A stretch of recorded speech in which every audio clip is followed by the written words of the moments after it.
عزیزان گرامی، ایک مرتبہ پھر میں آپ سے درخواست کروں گا ایک سورہ فاتحہ کی۔ مرحوم ممتاز علی والزمان علی، کل ان کا انتقال ہوا ہے اور آج انہیں جو ہے وہ سپرد خاک کیا گیا ہے۔ اپنے اپنے مرحومین کو بھی شامل کر لیجئے اور عمومی طور پر تمام مرحوم مومن مومنات کو شامل کرتے ہوئے مرحوم ممتاز علی والزمان علی کی اصالِ ثواب کے لیے بسم اللہ الحمدللہ رب العالمین الرحمن الرحیم مالک یوم الدین ایاک نعبد و ایاک نستعین اهدنا الصراط المستقیم صراط الذین انعمت علیہم غیر المغضوب علیہم ولا الضالین۔ اعوذ باللہ السمیع العلیم من الشیطان اللعین الرجیم، بسم اللہ الرحمن الرحیم۔ الحمد للہ الذی علا فی توحدہ ودنا فی تفردہ، الذي بعد فلا يرى وقرب فشهد النجوى، ثم الصلاة والسلام والتحية والإكرام على أشرف الأنبياء والمرسلين حبيب إله العالمين سيدنا ونبينا أبي القاسم محمد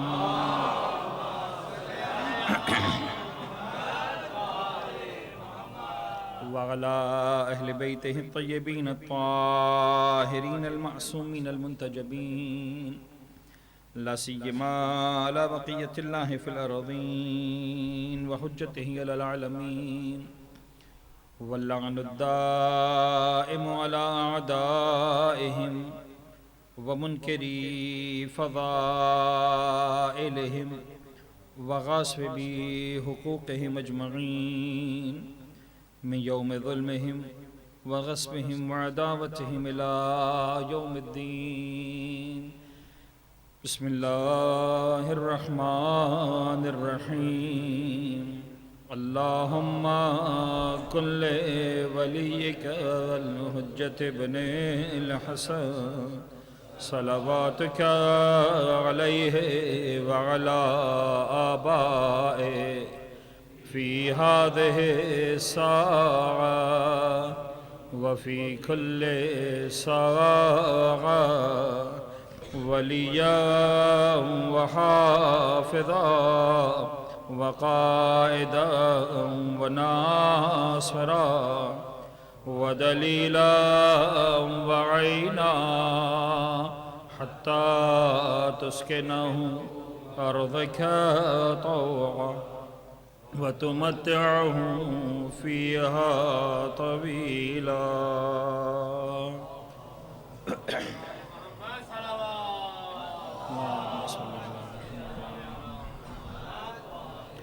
اما بعد فقد قال اللہ الحکیم فی کتابہ المبین، بسم اللہ الرحمن الرحیم۔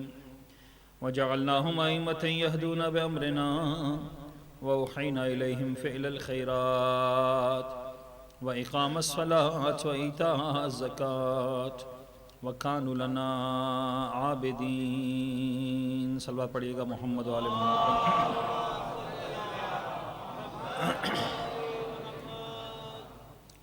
عزیزان گرامی قدر،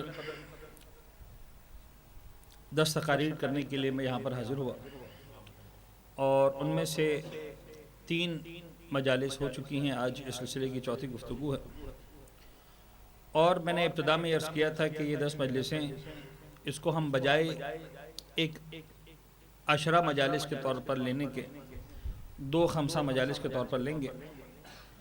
ابتدائی 5 مجالس میں سرکار امام زین العابدین علیہ السلام کی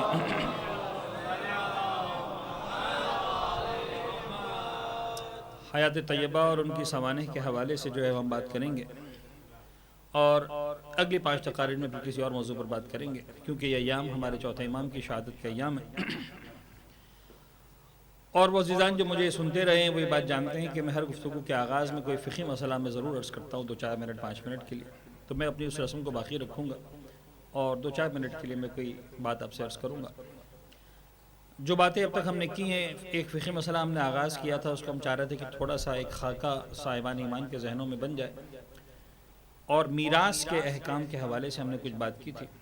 خلاصہ کلام یہ ہے کہ انسان جب اس دنیا سے رخصت ہو جاتا ہے تو جو کچھ وہ چھوڑ کر جاتا ہے، جس مال کا وہ مرتے وقت مالک ہوتا ہے، ضروری ہے کہ وہ مال شریعت کے مقرر کردہ قانون کے مطابق اس کے ورثاء میں تقسیم کیا جائے، اور اس مال کو کہتے ہیں میراث۔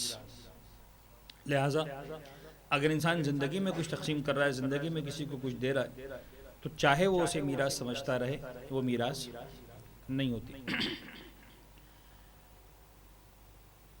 دوسری بات یہ ہے کہ انسان کے مرنے کے بعد ایسا نہیں ہے کہ اس کے مال پر اس کا کچھ بھی اختیار باقی نہیں رہ جاتا، یہ بھی نہیں ہے کہ 100% اختیار باقی رہتا ہے۔ قانون شریعت یہ ہے کہ انسان کے مرنے کے بعد اس کا اپنے مال میں 1/3 مال میں اختیار باقی رہتا ہے۔ عزیزان گرامی، مجھے یہ حکم دیا جا رہا ہے کہ میں آپ تمام عزیزان سے درخواست کروں کہ جتنا ہو سکے آگے آ جائیں، اس لیے کہ مزید ابھی مومنین پہنچ رہے ہیں اور ان کے بیٹھنے کے لیے جگہ نہیں بن رہی۔ یقیناً ہم سب کے دلوں میں ایک دوسرے کے لیے جگہ ہے، جتنا دلوں میں جگہ ہے اتنا جگہ کر دیں تاکہ یہاں سب آ سکیں۔ جزاک اللہ۔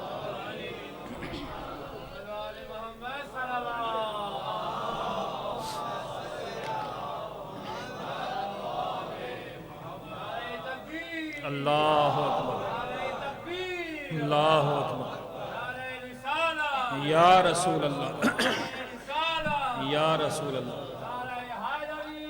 یا علی، یا علی،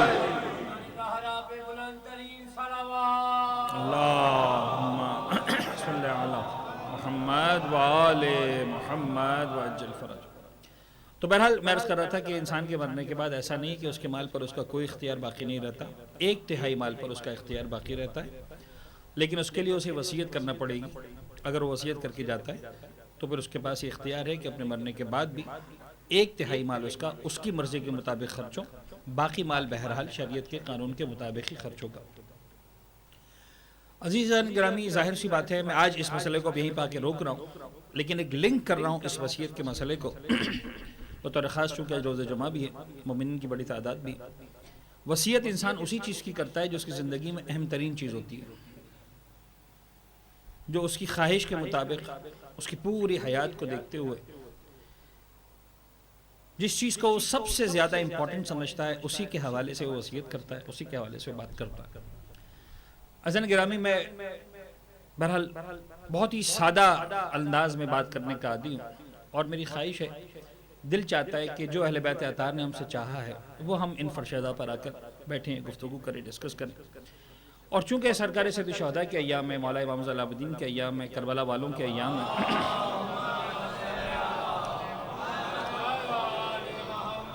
تو میرا دل چاہتا ہے کہ سرکار سید الشہداء کی وصیت کا ایک تذکرہ کروں۔ عام طور پر یہ بات جب آتی ہے تو نکل جاتی ہے باتوں باتوں میں، اس لیے کہ اس وقت مصائب کا بیان چل رہا ہوتا ہے، مومنین درد کی کیفیت میں ہوتے ہیں، تو بعض اوقات وہ میسج نہیں لے پاتے کہ جو شاید مولا حسین نے مجھے اور آپ کو دینا چاہا ہے۔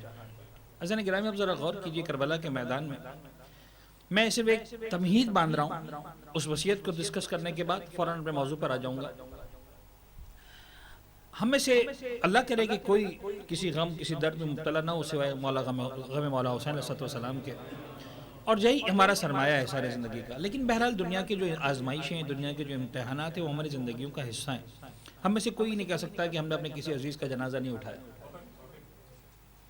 کسی کے بابا کی ڈیتھ ہوتی ہے، کسی کی والدہ کی ڈیتھ ہوتی ہے، کسی کا کوئی بھائی اس دنیا سے رخصت ہوتا ہے، کسی کی اولاد دنیا سے رخصت ہوتی ہے، ہم سب، کسی کا دوست اس دنیا سے جاتا ہے، کسی کا پڑوسی جاتا ہے، کسی نہ کسی اعتبار سے ہم نے کوئی نہ کوئی جنازہ ضرور اٹھایا ہوگا۔ اور عزیزان گرامی، آپ جانتے ہیں کہ اگر ایک جنازہ ہو جائے تو کیا کیفیت ہوتی ہے؟ پھر انسان نہ کاروبار کا رہتا ہے، نہ کام کا رہتا ہے، نہ گھر کا رہتا ہے، نہ کھانے پینے کا رہتا ہے، نہ دل چاہ رہا ہے کچھ کھانے پینے کا، نہ دل چاہ رہا ہے کام پر جانے کا، اسپیشلی جتنا عزیز نزدیک کا ہو۔ حتیٰ بعض اوقات خیال یہ ہو جاتا ہے، میں کوئی اس وقت ڈانٹ نہیں رہا ہوں یا کوئی صحیح اور غلط کی بات نہیں کر رہا ہوں، ایک سمجھانا چاہ رہا ہوں، اگر کوئی بہت عزیز اس دنیا سے رخصت ہو جائے تو حتیٰ نماز کا ہوش بھی نہیں رہتا۔ کوئی بھی کہہ دے کہ بھئی اس اماں سے کہو کہ نماز پڑھ لیں، تو فوراً کوئی کہہ دے گا کہ آپ کیسی بات کر رہے ہیں مولانا، اس ماں کا جوان بیٹا مر گیا، اس وقت آپ کو نماز سوج رہی ہے نا، ایک نماز کا ہوش بھی نہیں رہتا کہ بھئی فی الحال چھوڑ دو، اگر اس کو خود خیال ہے تو پڑھ ڈالے۔ آپ مت کہیں اس بیچاری کو اس وقت رو لینے دیں اپنے جوان پر، ہوتا ہے نا، ایسا ہی ہوتا ہے۔ مجھے ایمانداری سے بتائیے کہ کربلا میں حسین نے کتنے درد برداشت کیے، یعنی وہ جو ایک ادب کا طریقہ ہوتا ہے کہ عام طور پر نظم میں بعض اوقات غم کی کیفیت کو بیان کیا جاتا ہے، تو جس طرح سے شاعر نے بیان کیا ہے، میں سمجھتا ہوں کہ شاید عجیب قیامت ہے اس شعر کے اندر. یعنی ایسا ہے یہ شعر واقعی میں سمجھتا ہوں کہ اگر یہ شعر کبھی پڑھا جائے تو اس کا حق ادا ہونا چاہیے، 10 منٹ کم از کم گریا ہونا چاہیے، تب کہیں جا کر ایسا لگے کہ ہاں اس شعر کا حق ادا ہوا. پتہ نہیں اس کی گہرائی کو آپ نے کبھی سنا، سوچا، سمجھا؟ جب کربلا کے دن کا تذکرہ کرتا ہے شاعر امام حسین کے لیے تو کہتا ہے پیاسے پہ عجب وقت قیامت کا پڑا ہے، پیاسے پہ عجب وقت قیامت کا پڑا ہے، ایک لاش ابھی لایا ہے ایک لینے چلا ہے.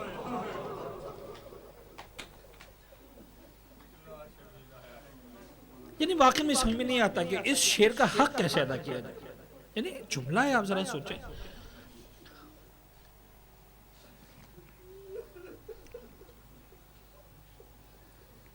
کربلا کے میدان میں میرا اور آپ کا مولا اس عظیم امتحان سے گزرا، یعنی جس کا شاید 1% بھی برداشت کرنا ہمارے بس میں نہیں ہے. لیکن بات چونکہ وسیعت، میں مسائل نہیں پڑھ رہا ہوں، آپ گریا کریں، خدا قبول کرے. یہ آنسو جو ہے نا، یہ خزانہ الہی ہے جو کائنات کے کسی بھی انسان کو بغیر کسی سبب کے نہیں ملتے ہیں. جب روح میں نفاست ہوتی ہے، کردار میں طہارت ہوتی ہے، تولد میں طہارت ہوتی ہے، تو یہ نصیب ہوتی ہے. لہٰذا اس کی قدر کریں، اس کی حفاظت کریں، اس کو سنبھال کے رکھیں. یہ بڑے قیمتی ہیں آنسو. جب دن گزر گیا اور اس وقت جب عصر کا وقت نزدیک آیا، جب میرا مولا رخصت آخر کے لیے آیا، تو مسائل بہت سارے آپ نے سنے، لیکن میرے مولا نے 2 خاص وصیتیں کی جناب زینب کبریٰ کو. ایک وصیت یہ کی کہ بہن میری سکینہ کا خیال رکھ.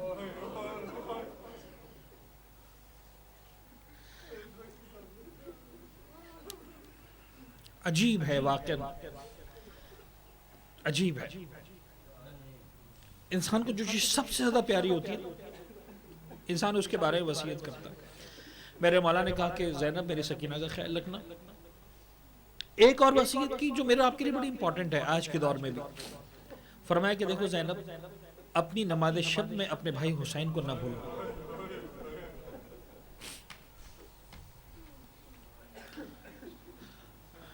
آپ نے سن لیا، میں نے پڑھ دیا، لیکن بات ختم نہیں ہو جاتی زن گرامی. مجھے ایمانداری سے بتائیے کہ واقعاً وہ جو کائنات کا سردار ہے، وہ جو سید شباب اہل الجنہ ہے، جس کے ایک اشارے پر جنت تقسیم ہونی ہے، جنت اور جہنم میں جانے کا فیصلہ ہونا ہے، بغیر کسی مبالغے کے، بغیر کسی شک کے، کیا اسے ضرورت ہے کہ اسے کوئی نماز شب میں یاد رکھے؟ لیکن مجھے ایسا لگتا ہے کہ سرکار سید الشہداء کا جو رشتہ ہے جناب زینب سے جو تعلق ہے، یہ جو دونوں بھائی بہن ہیں جو فاطمہ زہرا کی اولاد ہیں، یہ اس طرح سے بڑے ہوئے ہیں، اس طرح سے پروان چڑھیں کہ یہ شاید حسین اور زینب ہی سمجھ سکتے ہیں کہ حسین کیا کہہ رہے ہیں، زینب کیا سن رہی ہیں.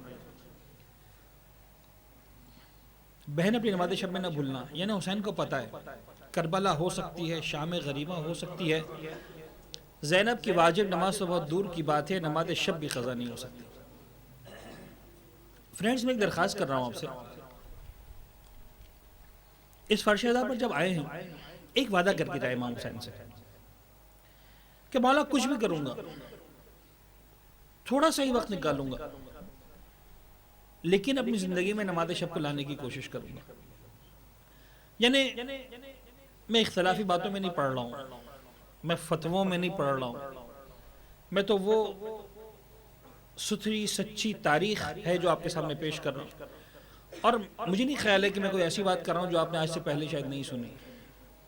یقیناً ہم سب نے سنی ہے، یقیناً ہم سب کو معلوم ہے.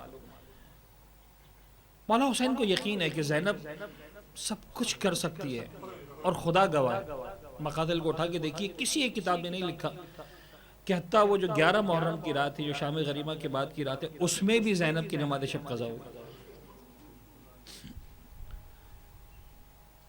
ہاں میں اتنا عرض کر دوں، اس وقت میں فقہی مسائل کی تفصیل میں نہیں جانا چاہ رہا، لیکن خلاصہ آپ کے سامنے پیش کر رہا ہوں. علماء فرماتے ہیں، ائمہ تحریر نے بیان فرمایا ہے، اسی کا خلاصہ ہے جو علماء ہمارے سامنے پیش کرتے ہیں کہ اگرچہ نماز شب کا وقت آدھی رات کے بعد شروع ہوتا ہے، لیکن اگر تم نہیں جاگ سکتے ہو آدھی رات تک، تمہیں لگتا ہے کہ تم فجر کی نماز سے پہلے نہیں جاگ پاؤ گے، تم سونے سے پہلے 1/3 رات گزر جائے، عشاء کی نماز پڑھ لو، اس کے بعد تم اپنے حساب سے نماز شب پڑھ لو، سو جاؤ، کوئی بات نہیں.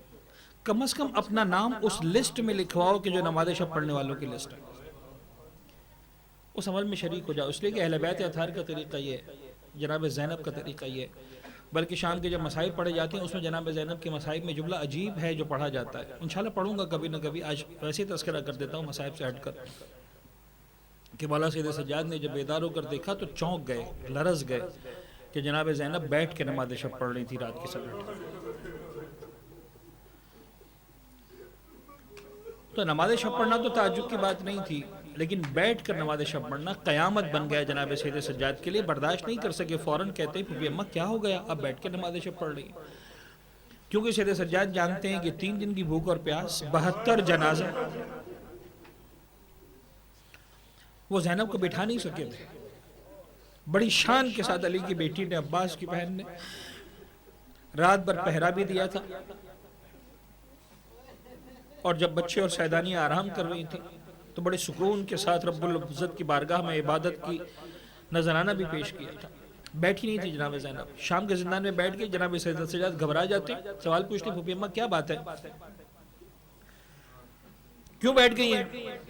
فرماتی بیٹا سید سجاد تجھے کیا پتا، شام کے فوجی اتنا کم کھانا دیتے ہیں، اتنا کم پانی دیتے ہیں. کئی دن ہو گئے زینب نے اپنے حصے کا کھانا نہیں کھایا، زینب نے اپنے حصے کا پانی نہیں. اتنا تو طے ہے کہ 3 دن کی بھوک اور پیاس زینب کو نہیں بٹھا سکی تھی. مجھے نہیں پتا زینب شام کے دربار میں، شام کے زندان میں کتنا بھوکی رہی اور کتنا پیاسی رہی. دوستو ہماری زندگی میں رنگ آنا چاہیے اہل بیت اطہار کا. یہ عبادت جو آپ انجام دے رہے ہیں، سرکار سید الشہداء پر گریے کی عبادت، ماتمداری کی عبادت، پرسداری کی عبادت، یہ بڑا قیمتی سرمایہ ہے. اس کی حفاظت کریں، اس کو سنبھالیں، اور کوشش کریں اپنے رنگ میں وہ رنگ لائیں جو مولا زین العابدین کا رنگ ہے، جو مولا سید الساجدین کا رنگ ہے. میں یہیں سے بات کر رہا ہوں، مولا سید سجاد پر آ رہا ہوں، موضوع کو لا رہا ہوں وہاں پر، لیکن لنک کروں گا آج کی بات چونکہ اسی انداز سے ہوئی ہے. کبھی کبھار میرا دل کرتا ہے، میں بہت کم اس طرح سے پڑھتا ہوں، جو آج آپ مجھے سن رہے ہیں، جنہوں نے 3 دن سنا ہے وہ سوچ رہے ہوں گے کہ آج کیا ہو گیا مولانا، میں اس طرح سے پڑھنے کا عادی نہیں ہوں. لیکن کبھی کبھار ماحول ایسا بن جاتا ہے کہ دل کرتا ہے کہ رسمی باتوں سے ہٹ کر کچھ واقعاً آپس کی باتیں کی جائیں، کچھ اپنائیت کی باتیں کی جائیں. اسی انداز سے پڑھ رہا ہوں، دیکھیں کب تک ہمت رہتی، کب تک جان میں جان ہے، کب تک الفاظ میں طاقت ہے، اور کب تک آپ کی سماعتیں میرا ساتھ دیتی ہیں. آپ دیکھیں عجیب بات ہے، 14 معصومین میں صرف واحد امام ہے، چوتھے امام، جن کو ہم نام لے کر نہیں پکارتے. واحد امام. آپ کسی بچے سے پوچھیں 12 اماموں کے نام بتاؤ، وہ فوراً شروع ہو جائے گا. پہلے امام حضرت علی علیہ السلام، دوسرے امام حضرت حسن علیہ السلام، تیسرے امام حضرت حسین علیہ السلام. یہ سب نام ہے، علی نام ہے، حسن نام ہے، حسین نام ہے. چوتھے امام کو 1 منٹ کے لیے چھوڑتے ہیں. 5ویں امام کی باری آئے گی، حضرت محمد باقر علیہ السلام، محمد نام ہے.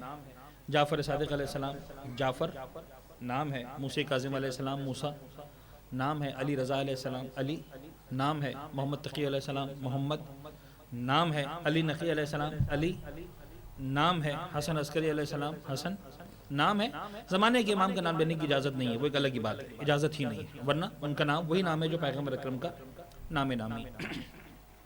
لیکن جب چوتھے امام کی بات آتی ہے تو ہر بچہ، ہر جوان یہ کہتا ہے کہ چوتھے امام کا نام کیا تھا؟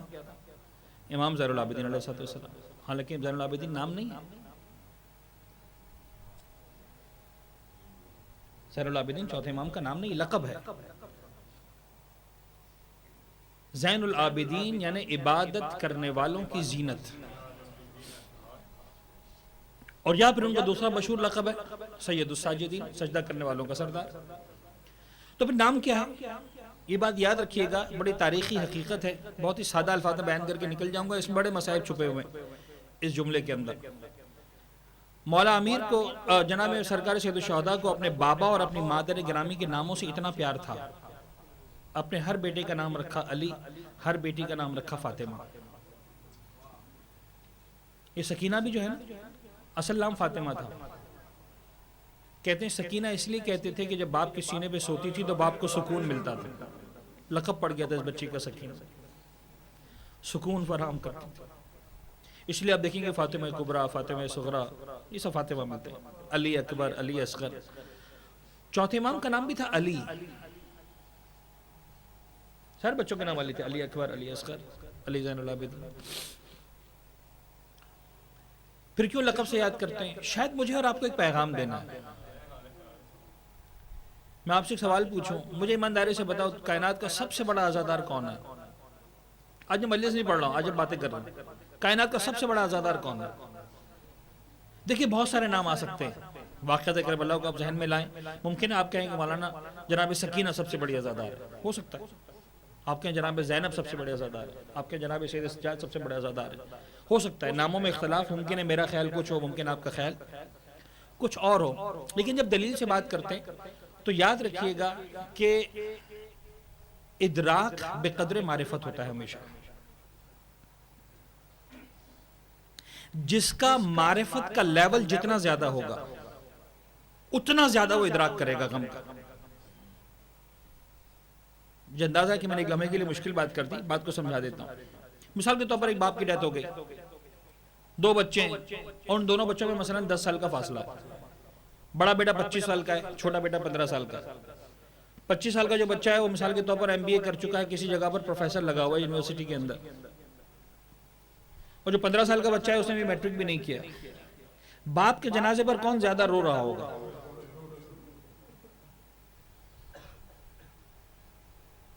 15 سال کا بچہ شاید زیادہ چلا رہا ہوگا، زیادہ رو رہا ہوگا، ہائے میرا بابا. لیکن درد کا اندازہ کس کو زیادہ ہے؟ جو بڑا ہے اس کو پتا ہے کہ اب کیا ہو گیا. چھوٹے کو پتہ نہیں چلے گا، اس کی فیس پہلے باپ دیتا تھا، بڑا بھائی دے دیا کرے گا مثال کے طور پر، ہے کہ نہیں؟ کل تک وہ مثال کے طور پر باپ گھر میں غذا کا انتظام کرتا تھا، آج بڑا بھائی انتظام کر دے گا. اس کو اتنا فرق نہیں پڑے گا، وہ صرف ایک جذبات میں رو رہا ہے. بڑے کو پتا ہے کہ اب سارا کا سارا بوجھ مجھ پر آ گیا. سید سجاد سے بڑھ کر ادراک کسی اور کا نہیں ہو سکتا.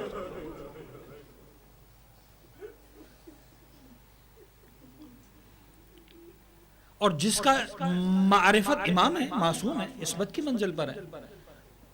یعنی ایک امام کے شہید کیا جانا، ایک امام کے شہادت کے بعد اس کے سر کو نو کے نیزہ پر بلند کرنا، اس کا ادراک سید سجاد سے بڑھ کر اور کون کر سکتا ہے؟ یعنی اس ادراک نے، میں نے عرض کیا ہے مسلسل کہ کربلا کے واقعات میں جب مولا زین العابدین شریک ہوئے تو آپ کی عمر مبارک 22 سال سے زیادہ نہیں ہے، جوان ہے 22 سال کی. لیکن پتہ نہیں کیا ہوا کربلا میں کہ میرا مولا جب تک زندہ رہا کبھی کمر سیدھی نہیں ہوئی. اور عزیزان گرامی میں آپ سے کیسے عرض کروں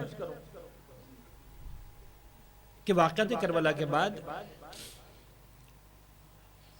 میرے مولا سید سجاد قدم قدم پر کربلا کو یاد کیا، قدم قدم پر. یعنی ایسے میں نہیں پڑھنا چاہ رہا ہوں مصائب، میں چاہ رہا ہوں کہ پیغام، لیکن یہ ضروری ہے سمجھانے کے لیے. آپ دیکھیں میں اور آپ، ہم عزاداری کرتے ہیں، ہم گریہ کرتے ہیں، ہم پرسداری کرتے ہیں، ہم ماتمداری کرتے ہیں، اور یہ سعادت ہے جو ہمیں نصیب ہوئی ہے. یہ ہماری ماؤں کی طہارتوں کا ثبوت ہے کہ ہمارا ہاتھ جو ہے وہ اٹھتا ہے سینے پہ لگنے کے. لیکن بہرحال ایک بات تو ماننی پڑے گی، ہمیں ماحول چاہیے. فرش اعزا ہوتا ہے، نوحہ خوانی ہوتی ہے، چاروں طرف یہ کہیں کربلا کی تصویر نظر آ رہی ہے، کہیں پر جو ہے کوئی حدیث لکھی ہوئی نظر آ رہی ہے، کہیں پر کوئی غم کا شعر لکھا ہوا نظر آ رہا ہے. پھر ایک دم سے جو ہے ماحول بنتا ہے، پھر نوحہ خوانی ہوتی ہے، پھر یا حسین، پھر ہماری آنکھوں میں آنسو آتے ہیں. آپ کو پتہ ہے سید سجاد کا رونے کا انداز، وہاں بھی سید سجاد رویا ہے جہاں شاید ہم کبھی تصور بھی نہ کر سکیں. ہمارے وہم و گمان میں بھی نہیں ہے کہ یہاں پر بھی گریہ ہو سکتا ہے. بازار میں جا رہے مدینہ کے، قصاب کی دکان پہ پہنچے ہیں، قیامت خدا کی قسم، قصاب کی دکان پہ گوشت بک رہا ہے، وہاں کوئی رونے کی جگہ؟ قصاب کے پاس اگر، یعنی اب تو بعد میں تو یہ ہو گیا تھا کہ مدینہ کے جو قصاب تھے وہ اپنے جانوروں پر کپڑا ڈال دیتے تھے. اگر آتے تھے امام نظر، دور سے نظر آگئے امام کپڑا ڈال دیں گے. بھئی کیوں کپڑا ڈالتے ہو؟ کہ بابا تجھے نہیں معلوم، اگر یہ امام سجاد کی نظر بھی پڑ گئی نا جانور پر، نظر بھی پڑ گئی، آئیں گے سوال سلام کریں گے اور ایک سوال پوچھیں گے، قصاب مجھے اتنا بتا، یہ جانور کو تو نے ذبح کیا،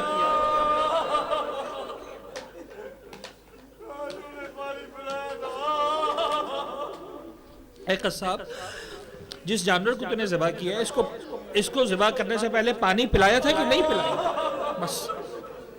اچھا اب سیدھی سیدھی بات ہے،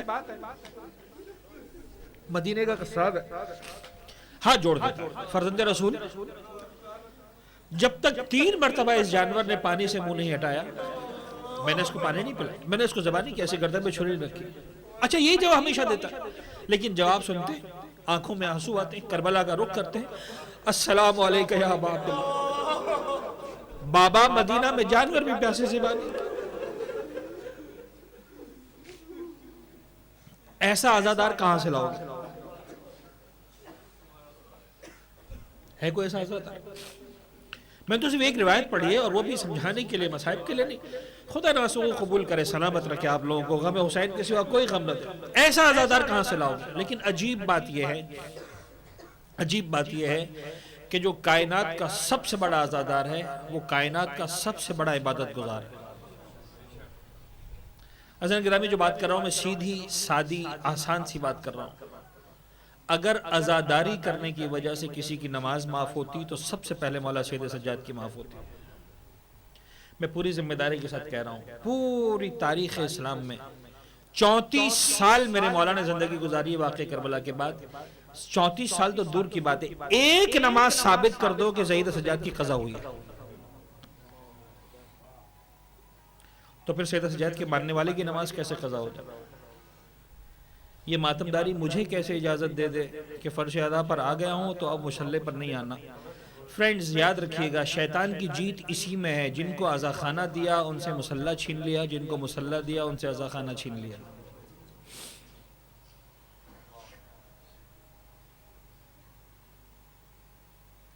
تو مصلی پر آتے ہیں، انہیں توفیق نہیں ہوتی، وہ لگے ہوئے ہیں،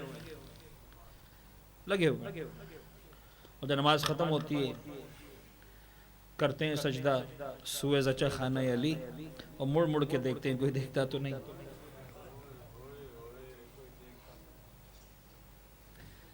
اور عجیب بات ہے زن گرامی جو فرش ادا پر آتا ہے وہ سمجھتا ہے کہ میں فرش ادا پر آ گیا، میں نے مولا حسین کا ماتم کر لیا، میں نے گریہ کیا، میں نے پرسا دیا، میں نے عزاداری کی، میں نے سینہ زنی کی، میں نے زنجیر زنی کی، میں نے قمع زنی کی، میں نے کس کس انداز سے اپنے مولا کو پرسا دیا، بس دے دیا پرسا، اب میں کیا کروں فرش ادا پر آ کر؟ کیا واقعاً یہی ہے حسین ابن علی؟ کیا راز ہے اس اذان کے پیچھے جو عاشور کی صبح گونجی؟ کبھی سوچا ہے؟ حجاج ابن مسروق جا کے دیکھیے گا مقاتل کے اندر، تاریخوں کے اندر، آفیشل مؤذن ہے سرکار سید الشہداء کے لشکر کا، آفیشل، جیسا حضرت بلال تھے پیغمبر اکرم کے مؤذن، ایسا حجاج ابن مسروق مولا حسین کے لشکر کے مؤذن ہے۔ جب بھی اذان کا وقت آتا ہے حجاج کو آواز دی جاتی ہے، حجاج آئیے اذان دیجیے، اور اذان دیتے ہیں ہمیشہ۔ واحد اذان ہے کربلا کے میدان میں فجر کی اذان، جو مولا نے کہا علی اکبر بیٹا تم آگے بڑھو،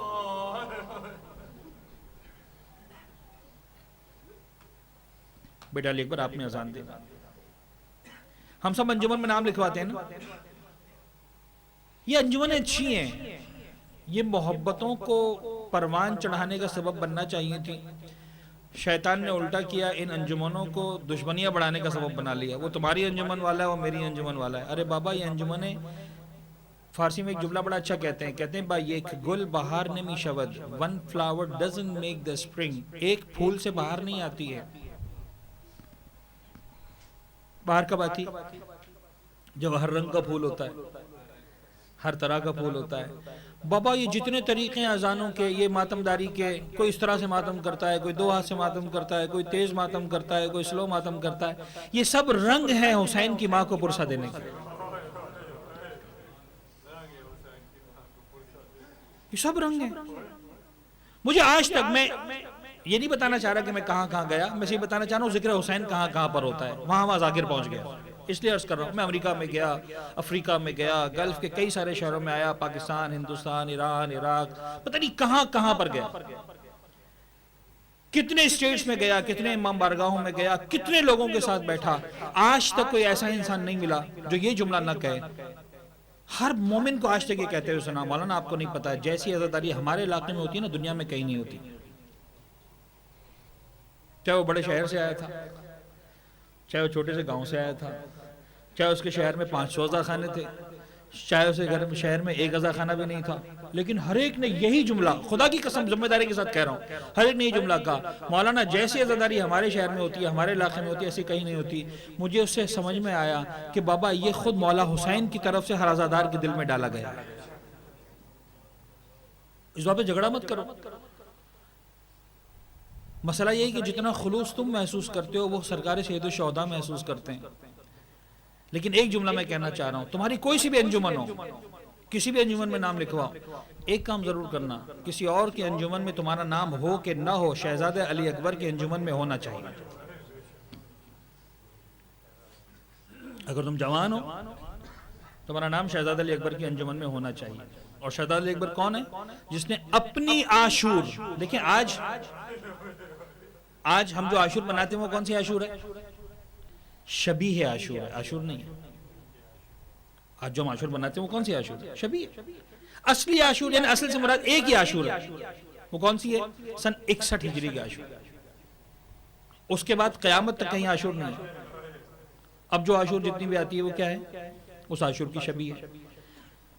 جو 61 ہجری کی عاشور ہے، جہاں واقعاً 3 دن کی بھوک ہے، جہاں واقعاً 3 دن کی پیاس ہے، جہاں واقعاً پتہ ہے کہ اب کیا ہونے والا ہے، جہاں واقعاً ہر طرف سے تیروں تلواروں کی جھنکار کی آوازیں سنائی دے رہی ہیں، اس کربلا میں بھی، اس عاشور میں بھی حسین کے بیٹے کی نماز صبح قضا نہیں ہوتی ہے، تو آج کی عاشور میں جو شبی ہے، جہاں ہم 3 دن کے بھوکے بھی نہیں ہیں، ہم 3 دن کے پیاسے بھی نہیں ہیں، ہمیں ہر طرح کا کھانا مل رہا ہے نیاز کے نام پر، ہمیں ہر طرح کا شربت اور پانی مل رہا ہے نیاز کے نام پر۔ 9 محرم کو ہم نے ہر طرح کی غذا استعمال کی ہے، 9 محرم کو ہم نے ہر طرح کا پانی استعمال کیا ہے، شربت استعمال کیا ہے، چائے پی ہے، کافی پی ہے اگر گرمیوں کا سردیوں کا موسم ہے۔ اس کے باوجود میں یہ کہوں کہ میں نے رات کو ماتم بہت کیا، تھک گیا، تو عاشور کی فجر کی نماز کیسے ہوگی؟ میں اور آپ ہی کرتے ہیں۔ اگر اس 61 ہجری کی عاشور کی صبح حسین کے لال کی نماز قضا نہیں ہو سکتی تو میری اور تمہاری نماز کیسے قضا ہو جائے؟ کیا ہم سید سجاد سے بڑے عزادار ہیں؟ کیا علی اکبر سے زیادہ ہمیں حسین کا ادراک ہے؟ حضرت گرامی ایک بات پر بات کرنے چلیں کھل کر، سرکار سید الشہداء نے کیوں قربانی دی اتنی بڑی کربلا کے میدان میں؟ کس چیز کے لیے قربانی دی؟ اچھا یہاں پر ایک غلطی کرتے ہیں مجھ جیسے، وہ میں نہیں کروں گا لیکن سمجھانے کے لیے کہہ رہا ہوں، اور میری بات کو غور سے سنیے گا، نتیجہ یقیناً ملے گا۔ کیا نتیجہ؟ بعض اوقات جذبات میں کہتے ہیں کہ مولا حسین نے کربلا کے میدان میں نماز کو بچانے کے لیے قربانی دی۔ غلط ہے، نہیں ہے، ایسا نہیں ہے۔ حسین بن علی نماز کو بچانے کے لیے قربان نہیں ہو سکتے، ممکن نہیں ہے۔ دلیل کیا ہے؟ دلیل کیا ہے؟ بہت سادہ سی دلیل ہے۔ دلیل یہ ہے کہ حسین اصول دین ہے، نماز فروع دین ہے، اور اصول کبھی بھی فروع پہ قربان۔ سیدھی سیدھی دلیل ہے۔ نماز منزل امامت پر اصول دین ہے، نماز فروع دین میں ہے، اور اصول کو کبھی بھی فروع پہ قربان نہیں کیا جا سکتا، یاد رکھیے گا۔ نہ عقل اس بات کی اجازت دیتی ہے، نہ دین اس بات کی اجازت دیتا ہے، نہ شریعت اس بات کی اجازت دیتی ہے۔ دو چیزوں کا جو مقابلہ ہوتا ہے نا، جو ہمیشہ زیادہ اہم چیز ہوتی ہے اس کو بچایا جاتا ہے، جو کم اہم چیز ہوتی ہے اسے قربان کیا جاتا ہے۔ قانون ہے، فطرت کا قانون ہے، اصول ہے، شریعت کا قانون بھی یہی ہے، عقل کا قانون بھی یہی ہے۔ میں کراچی کے شہر کا ہوں، مجھے وہاں کے حالات معلوم ہیں، اللہ کرے دنیا میں کہیں ایسے حالات نہ ہوں، لیکن کراچی میں اکثر کوئی مہمان بھی آتا ہے ہمارا، ہم کہہ دیتے ہیں بھائی سڑک سے اترو، کوئی تمہیں گن پوائنٹ پہ کہے موبائل فون دے دو، دے دینا، تمہارے جیب میں جو کچھ نکال کے دے دو، دے دینا، لڑنا مت۔ کیوں؟ اس لیے کہ جان تمہاری زیادہ قیمتی تمہارے موبائل سے۔ یہ ہوتا ہے نا، سب تمہارے پیسے، تمہارا سارا سب کچھ ہے، تمہارا اقامہ رکھا ہوا ہے، پاسپورٹ رکھا ہوا ہے، آئی ڈی کارڈ رکھا ہوا ہے، سب کچھ رکھا ہے۔ زندہ رہو گے تو دوبارہ ملے گا، مر جاؤ گے تو کچھ کام کا نہیں رہے گا، تمہاری جان سے زیادہ قیمتی لہذا دے دینا، ہم یہی سمجھاتے ہیں۔ تو سرکار سید الشہداء کس چیز پہ قربان ہوئے؟ اچھا سوال تو باقی ہے نا اپنی جگہ پر، جواب ہم نے کہا کہ نماز کے لیے قربان ہوئے، غلط جواب ہے، تو صحیح جواب کیا ہے؟ یہ تو طے ہے کہ حسین قربان ہوئے، تو پھر کوئی نہ کوئی چیز ایسی ڈھونڈنی پڑے گی کہ جس کو بچانے کے لیے حسین بن علی قربان ہوئے۔ قربان تو ہوئے نا، یہ تو اپنی جگہ اٹل حقیقت ہے، اور سوال کے اندر ہی جواب مل گیا، دلیل کے اندر ہی جواب مل گیا کہ بھائی حسین اصول دین ہے، نماز فروع دین ہے، تو اب کوئی فروع دین تو ایسا نہیں جس پر حسین قربان ہوئے ہو. اب اصول دین میں ذرا دیکھو کوئی چیز ایسی ہے جو حسین سے اونچی ہو. تو دو ہی چیزیں نظر آتی ہیں, یا توحید نظر آتی ہے یا نبوت نظر آتی ہے. اور مولا حسین اگر قربان ہوئے ہیں تو یا توحید کو بچانے کے لیے قربان ہوئے ہیں یا نبوت کو بچانے کے لیے قربان ہوئے ہیں.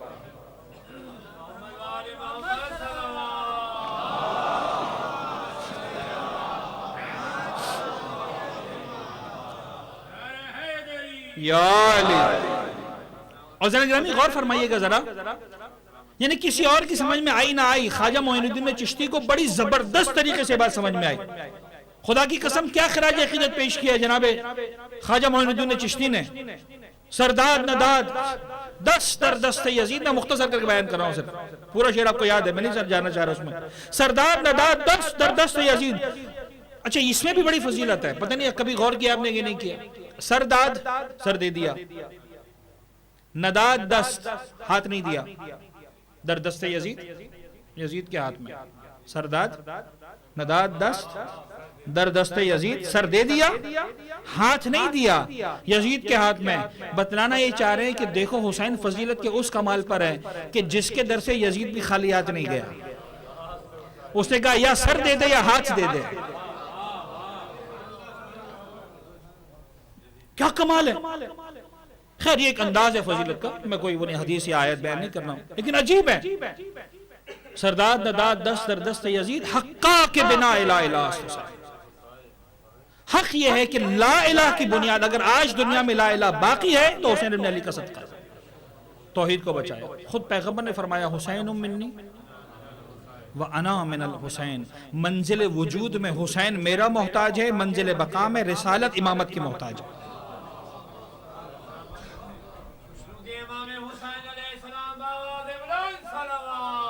اللہم صلی علی. یزید کا نعرہ یاد کیجئے, وہی نعرہ تھا, لا نبی جاء ولا وحی نزل.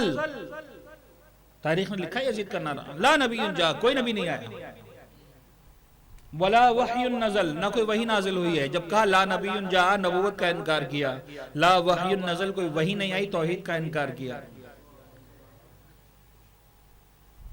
حسین نماز کو بچانے کے لیے قربان نہیں ہوئے, حسین توحید کو بچانے کے لیے قربان ہوئے. سچی توحید, نہ وہ توحید جس کا آج یہ لوگ دعویٰ کرتے ہیں اور دنیا میں تکفیر کے نعرے لگا رہے ہیں, وہ حقیقی توحید. اور کمال ہے جب حسین اس توحید پر اپنے آپ کو اور اپنے پورے لشکر کو قربان کر رہا تھا, وہ سارے مسائب اپنی جگہ پر, لیکن تاریخ کو اٹھا کر دیکھیے ایک جملہ لکھا ہے, جیسے جیسے عاشور کا دن گزرتا جاتا تھا حسین ابن علی کا چہرہ مزید کھلتا چلا جاتا تھا.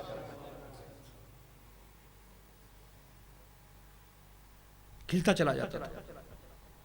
توحید کو بچایا, نبوت کو بچایا. لیکن عزیزان گرامی کچھ باتیں ایسی ہیں جسے ہم کہتے ہیں سمبولک باتیں.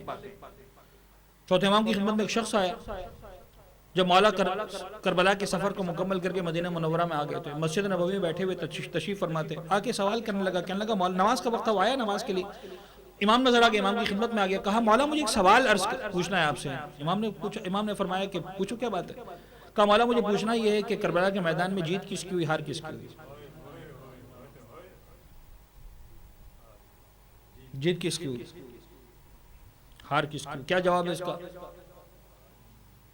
کیا جواب دے مولا سید سجاد. اتنا طے ہے کہ پوچھنے والے کے ذہن میں کہیں نہ کہیں کچھ گڑبڑ تھی. آکے اس نے امام سے پوچھ لیا, امام کیا جواب دیں, کیا سمجھائیں اس کو. امام نے کہا ایسا کر, تو نماز کا وقت ہو گیا, نماز پڑھ گیا, پھر بعد میں بات کرتے ہیں. کہنے لگا ٹھیک ہے مولا. چلا گیا نماز پہ, نماز پڑھ کے واپس آیا, امام کی خدمت میں پھر 2 دان ہو کر بیٹھ گیا. مولا میں نے ایک سوال پوچھا تھا, آپ نے جواب نہیں دیا, فرمایا تھا کہ نماز پڑھ گیا تو یہ جواب دوں گا. امام نے سر اٹھایا, مسکرا کے کہا بھائی جواب تو مل گیا.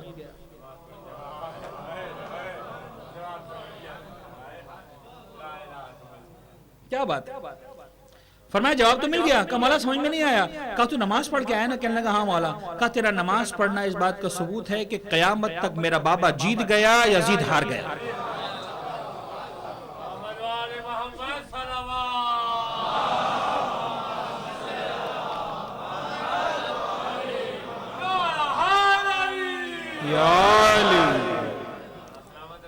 غور فرما رہے ہیں نگران, صلوات پڑھیں محمد و آل محمد پر. اللہ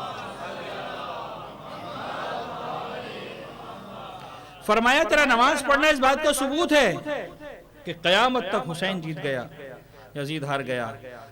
میرا صرف ایک سوال ہے، آپ نے آپ سے بھی سب سے پہلے، پھر آپ لوگوں سے سب، اور ہر ایک اپنے آپ سے سوال کریں، مجھے اپنے عمل سے حسین کی فتح کا اعلان کرنا ہے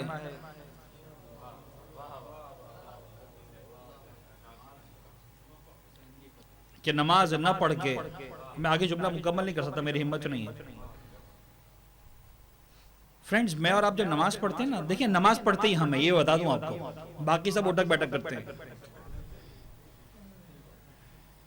جس کے دل میں علی کی ولایت نہیں ہے نا، جس کے دل میں علی کی محبت نہیں، اولاد علی کی محبت نہیں ہے، وہ ورزش تو کرتا ہے، نماز نہیں پڑھتا۔ نماز پڑھتا ہی وہ ہے جس کے دل میں علی کی محبت ہے۔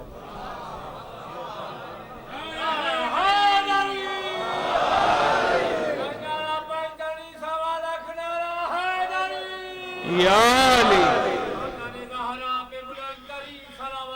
اللہم صلی علی محمد وآل محمد وعجل فرج۔ غور فرما رہے، ہم جب نماز پڑھتے ہیں تو مولا کی فتح کا اعلان کرتے ہیں۔ اگر ہم نماز کو چھوڑتے ہیں، ایک نماز بھی اگر قضا ہوتی ہے، اپنے آپ سے سوال کرو وہ کس کی فتح کا اعلان کر رہے ہو؟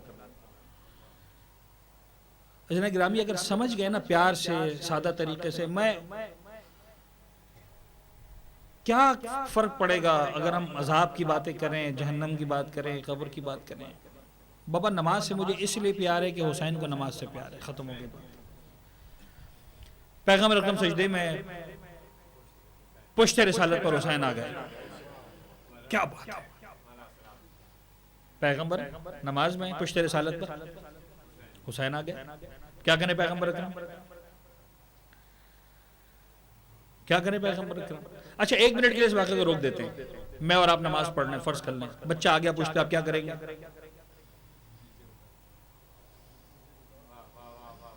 کیا کریں گے بھائی؟ میں پڑھ رہا ہوں نماز یا آپ نماز؟ اس وقت میں صحیح فقہی مسئلہ فتوے کی بات نہیں کر رہا ہوں، مجتہد مرجع کی توضیح کی بات نہیں کر رہا ہوں، وہ تو خیر ہے ہمارے زندگی کا حصہ ہے، لیکن سمجھانے کے لیے اس وقت اگر آپ نماز میں ہیں، بچہ پشت پہ آ گیا تو آپ کیا کریں گے؟ تو لاجیکلی اگر اس کو ہم دیکھیں تو دو ہی آپشن ہیں ہمارے پاس، یا تو نماز کو بچا لو، بچے کو گرا دو،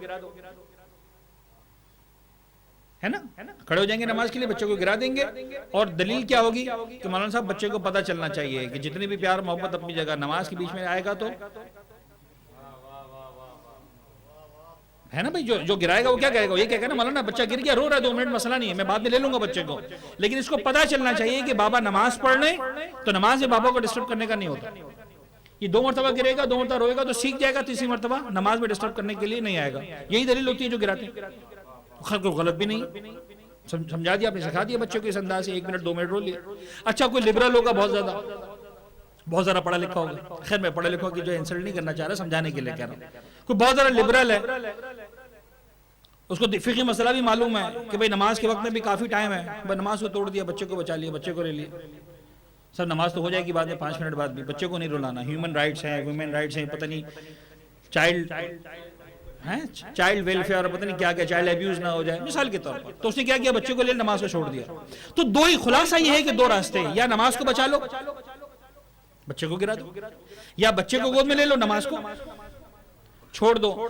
اب یہ کام جو میرے اور آپ کے کرنے کا تھا، اگر ان میں سے کوئی بھی کام پیغمبر نے کیا ہوتا، غور فرمائیے ذرا، اگر پیغمبر نے کوئی بھی کام کیا ہوتا، مثلا یہ کام کیا ہوتا کہ نماز کو توڑ دیا ہوتا، حسین کو گود میں لے لیا تو کیا ہوتا؟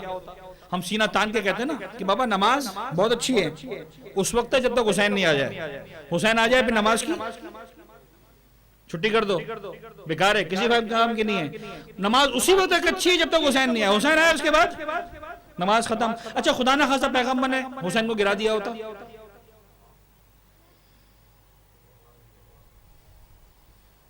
تو ادھر والی پارٹی کو بولنے کا موقع مل جاتا کہ بھائی حسین اسی وقت جب تک نماز آگے، اس کے بعد خدا نہ خواستہ ہوتا نا بھائی، اگر ایسا ہوتا تو یوں ہو جاتا، ویسا ہوتا۔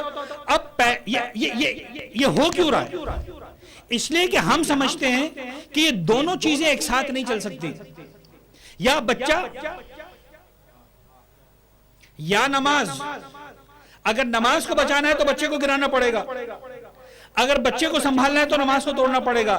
یہ میرا اور آپ کا ذہن ہے، اور کائنات کے ہر بچے میں یہی قانون لاگو ہوتا ہے، لیکن کائنات کا ہر بچہ اور ہے، حسین ابن علی اور ہے. لہٰذا ایک جملہ کہہ کے بات کو ختم کر رہا ہوں، نہ پیغمبر نے حسین کی خاطر نماز کو چھوڑا، نہ نماز کو توڑا، نہ نماز کی خاطر حسین کو چھوڑا. اپنے عمل سے بتا دیا، دیکھو جب تک حسین نہیں آتا ہے نماز مختصر ہوتی ہے، حسین آتا ہے نماز طولانی ہو جاتی ہے.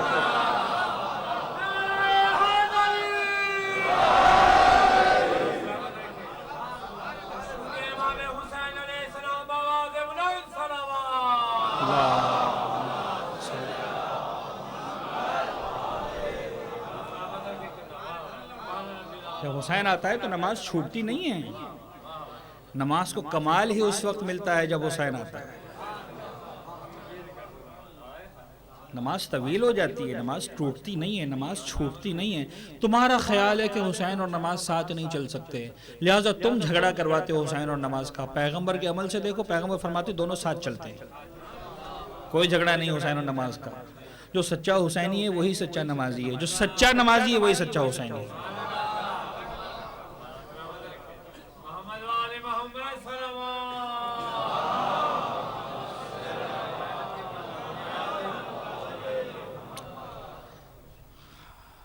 بس جانا گرامی گفتگو کو میں نے مکمل کیا، مجھے مزید پڑھنے کی ہمت نہیں.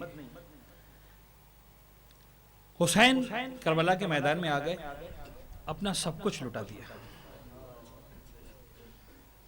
سب کچھ لٹا دیا. توحید بھی بچ گئی، رسالت بھی بچ گئی، لیکن حسین کا کچھ نہیں بچا.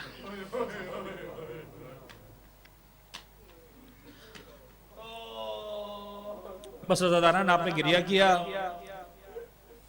مجلس ویسے ہی مکمل ہو چکی ہے، اس لیے کہ مجلس کا کمال یہ ہے، مجلس زیب و زین یہ ہے کہ حسین کا نام آئے، آنکھوں میں آنسو آ جائے، عرض ادب ہو جائے، اس دکھیاری ماں کو پرسہ دے دیا جائے کہ جس نے چکیاں پیس پیس کے اپنے لال کو پالا تھا. کائنات کی وہ واحد ماں جس نے اپنے ہاتھ سے اپنے لال کا کفن سیا تھا. کسی نے پوچھا امام صادق علیہ السلام سے، کہنے کہ مولا کیا بات ہے، حسین کا نام آتا ہے ہماری آنکھوں میں آنسو آ جاتے ہیں، مومن کے سامنے جب حسین کا نام آتا ہے بے اختیار رو پڑتا ہے. عجیب جملہ ارشاد فرمایا، فرمایا بات یہ ہے کہ جب پروردگار عالم مومنوں کو خلق کرتا ہے ان کی خمیر میں ایک چٹکی خاک شفا کی ڈال دیتا ہے، کربلا کی خاک ڈال دیتا ہے. جب حسین کا نام آتا ہے نا وہ خاک تڑپتی ہے، وہ خاک تڑپتی ہے.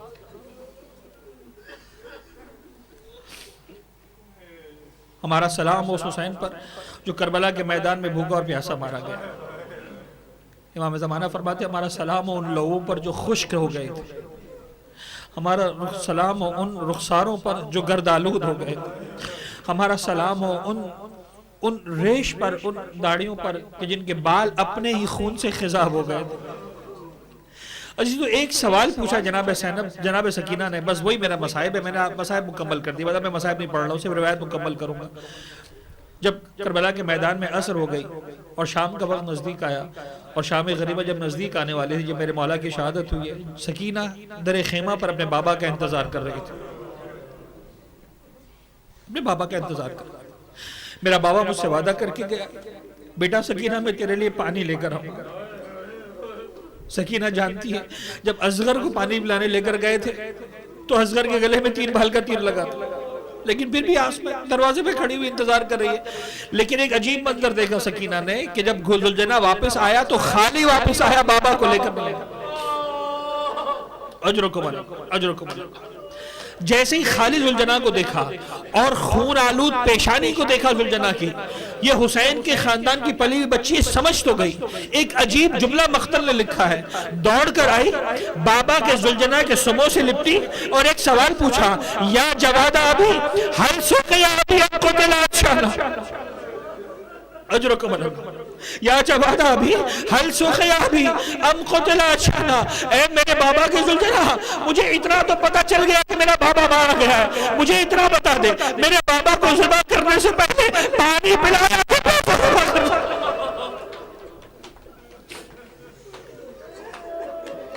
اجرکم اللہ. بس آخری جملہ، اجرکم اللہ، میرے بابا کو پانی پلایا کہ پیاسا ذبح کر دیا، ذوالجلال نے کوئی جواب نہیں دیا، جواب دینے کے قابل بھی نہیں تھا، سکینہ کا سوال ادھورا رہ جاتا۔ 10 محرم کا دن مکمل ہوا، 11 محرم کو یہ کارواں چلا، 12 محرم کو میرے مولا سید سجاد اعجاز امامت سے واپس جنازوں کو دفنانے کے لیے آیا۔ بآخر جملہ سارے کے سارے جنازے دفنائے، جب میرے مولا حسین کا جنازہ دفنا دیا، قبر تیار ہو گئی۔ آپ لوگ کیا کرتے ہیں جب جنازے کو دفنا لیتے ہیں؟ قبر پر پانی ڈالتے ہیں نا۔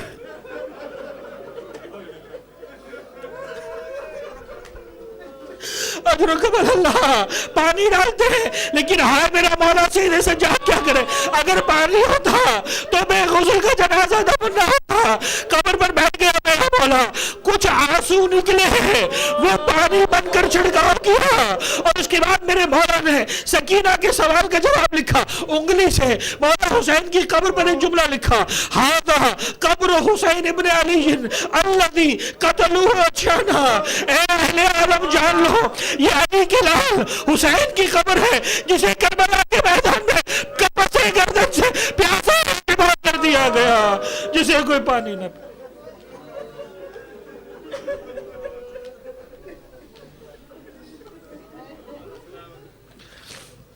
وَسَيَعْلَمُ الَّذِينَ ظَلَمُوا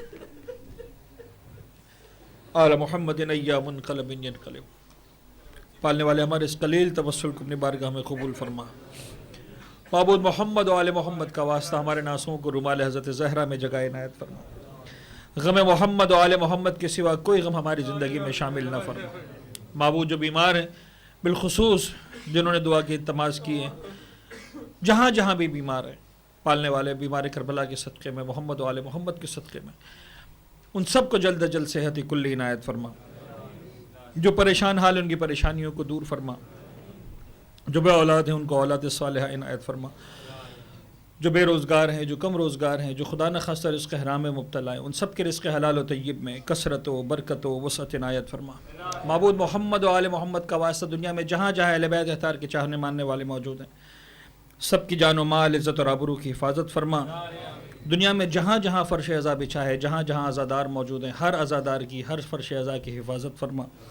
معبود محمد و آل محمد کا واسطہ قلب نازنین امام زمانہ کو ہم سے راضی و خوشنود فرما۔ ہمارے ان گنہگار آنکھوں کو مولا کے دیدار سے منور فرما۔ ان کے سچے شیعوں میں، سچے محبت کرنے والوں میں، سچے انتظار کرنے والوں میں ہم سب کا نام شامل فرما۔ اپنی آخری حجت امام عصر والزماں کے ظہور میں تعجیل فرما۔ ربنا تقبل منا انک انت السمیع العلیم۔ ماتم حسین یا حسین۔